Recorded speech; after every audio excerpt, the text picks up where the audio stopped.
Serial yang pernah ditayangkan oleh HBO itu adalah film Game of Thrones. Ingat kan, Kang Igat, Kang Tonggo, ingat kan? Nah, itu adalah film serial perang antar bangsawan untuk memperebutkan tahta kepemimpinan kerajaan tertinggi. Dan di situ dimunculkan bagaimana trik, bagaimana perang benar-benar perang secara fisik.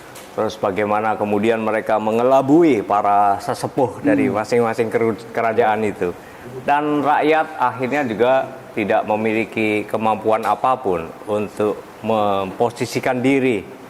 Yang kemudian ya politik di dalam Game of Thrones itu, dalam perebutan kekuasaan itu kurang lebih ya terjadi mirip-mirip dalam situasi saat ini. Itu pernah disampaikan oleh pidato Bapak Presiden, dan saat itu juga mengingatkan negara-negara di seluruh dunia untuk hati-hati dalam perebutan kekuasaan atau dominasi dunia itu. Jangan sampai kemudian mengorbankan masyarakat kecil. Ada negara-negara kecil tertinggal dan menjadi korban dari persaingan antar kerajaan besar itu. Nah, ini bisa menjadi salah satu inspirasi bagaimana buat kita untuk mengembalikan rel demokrasi, bagaimana kepemimpinan diperebutkan secara bijak, secara arif, tanpa skenario yang disusun sedemikian rupa sehingga kemenangan itu tampaknya tidak benar-benar suara rakyat. Nah, ini kita sudah sampai pada babak akhir nih. Presiden Indonesia sudah terpilih. Masalah hukum mungkin sudah beres, tapi masalah etik nggak beres katanya gitu. Gitu para ahli bilang kan? Ya, ada dissenting opinion. Tapi menurut Kang Igat gimana? Ini benar-benar dissenting atau disetting gitu? Kalau memastikan itu apakah sebuah sikap yang original atau by design, ini kan ibaratnya mendeteksi bau kan? Mendeteksi? Bau, rasa. Ya kan? Bau. Ada bau tapi kan susah ditemukan sumbernya gitu loh. Nah, apa yang terjadi di MK kemarin itu memang semua hakim sebenarnya mengakui gitu, bahwa ada misalnya bansos yang berhimpitan digunakan pada saat pemilu gitu ya. Secara Masa-masa waktu. Iya, secara hukum benar memang ada aturannya dulu. Ada undang-undang APBN, ada peraturan presiden, Perpres gitu loh, ada SKH Menq gitu loh. Ada ini ya. Nah, persoalannya adalah yang dikritisi oleh MK itu bahwa pembagian bansos pada momen berhimpitan dengan pemilu kan masalah sebenarnya. Artinya tidak salah, tapi ada bau-bau penyalahgunaan pasti gitu loh. Nah, itu yang kemarin oleh 5 hakim dilihat hanya didasarkan pada bukti materi gitu loh. Padahal untuk menuju ke sana itu kan proses etikanya gitu loh. Etis nggak seorang presiden misalnya yang anaknya notabene bertarung menggunakan pada momen itu. Nah, itu yang menurut saya problematik itu loh. Sehingga ini pasti akan menjadi presiden. Jadi presiden. Ya. Tapi putusan MK di dalam amarnya menolak semua gugatan. Ya. Di dalam pertimbangannya menunjukkan bahwa bansos itu tidak melanggar. Gitu. Ini putusan dan pertimbangannya begitu kan? Nah, artinya kan ada tidak konsisten juga bahwa di dalam rekomendasi, di dalam putusan itu disebutkan agar membuat pengaturan lebih baik soal bansos. Dalamnya mungkin KPK juga mengeluarkan statement bahwa ke depan selama 3-4 bulan sebelum pilkada tidak boleh bagi-bagi bansos. Jadi sebenarnya keliru juga bagi-bagi bansos di timing mendekati pilkada atau pilpres kan? Berarti itu kan justifikasi bahwa ada persoalan. Ada persoalan. Bahwa bansos itu memiliki dampak elektoral kan gitu. Tapi 5 hakim MK kan tidak melihat begitu, Mas. Nah, itu masalahnya, Mas. Di luar ekspektasi gitu loh. Apapun kemarin keputusan MK, ada sisi positifnya bahwa di samping dissenting opinion, MK kan juga menyatakan bahwa misalnya MK jangan dijadikan tempat sampah karena keterbatasan waktu penyelesaian perkara kan 14 hari. Mestinya memang harusnya selesai di tingkat tahapan secara berjenjang gitu ya. Kalau saja Bawaslu punya kewenangan yang besar. Gitu. Jadi Akhirnya hakim memutuskan bahwa itu sudah diselesaikan sama Bawaslu. Padahal nggak ada hasil itu sebenarnya. Padahal nggak selesai. Hanya laporan gitu loh. Jadi wajar MK itu menyampaikan hal itu. Kemudian yang kedua menurut saya, MK juga menyampaikan bahwa ke depan ini siapapun nanti yang dalam kekuasaan, karena pemilu kan bukan hanya hari ini aja, buat saat ini aja. Jadi jangan sampai kekosongan hukum itu jadikan alasan untuk melakukan pembenaran-pembenaran. Sehingga ini sekarang menjadi tugasnya DPR, Mas. Makanya angket ini masih relevan menurut saya. Oh, masih ada tahap untuk menuntaskan berikutnya ya. Ya, secara hukum memang MK sudah ketok palu. Tapi secara politik, karena masih ada persoalan, ini bisa demi masa depan pemilu yang lebih baik. Harus lebih rigid mengatur lebih rigid aturannya. Mana masuk kategori pelanggaran, mana yang bukan. Jangan sampai Bawaslu berlindung. Oh, kita susah mengidentifikasi apa itu melanggar apa enggak gitu loh. Nah, itu kira-kira Mas. Ya, dulu banyak sekali pertimbangan MK di dalam jawaban terhadap petita itu menyebutkan bahwa sudah ditindaklanjuti oleh Bawaslu. DPR harus memberikan kewenangan lebih besar pada Bawaslu, sehingga proses pelanggaran itu sudah berjenjang. Ini undang-undang ini bisa berubah, aturan pemilu ini bisa berubah yang melalui DPR. Ada misalnya aturan yang progresif mengatur yang lebih rigid itu, dia akan mengambil contoh ini loh. Masuk akal sih. Tapi kalau kita masyarakat pada diam aja dan mulai apatis dengan situasi politik, apa yang akan terjadi kira-kira? Ya, DPR ya diam. Demi masa depan demokrasi kita yang substantif, yang lebih baik, ya pasti perjuangan tidak berhenti di sini, ya kan?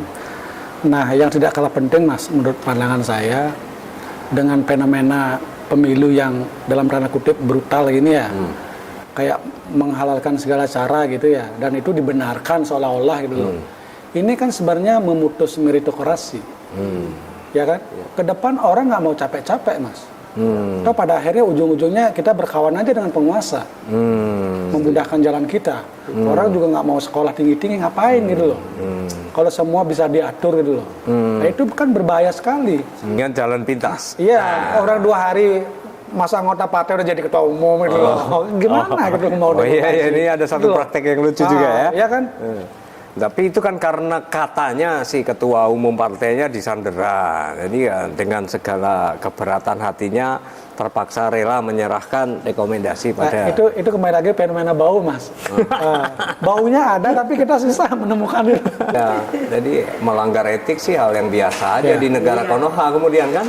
Sejauh itu menurut para hakim tidak bisa dibuktikan karena kurang saksi. Nah, ya udah. Sekarang pertanyaannya adalah kita kan mau menghadapi pilkada waktu dekat.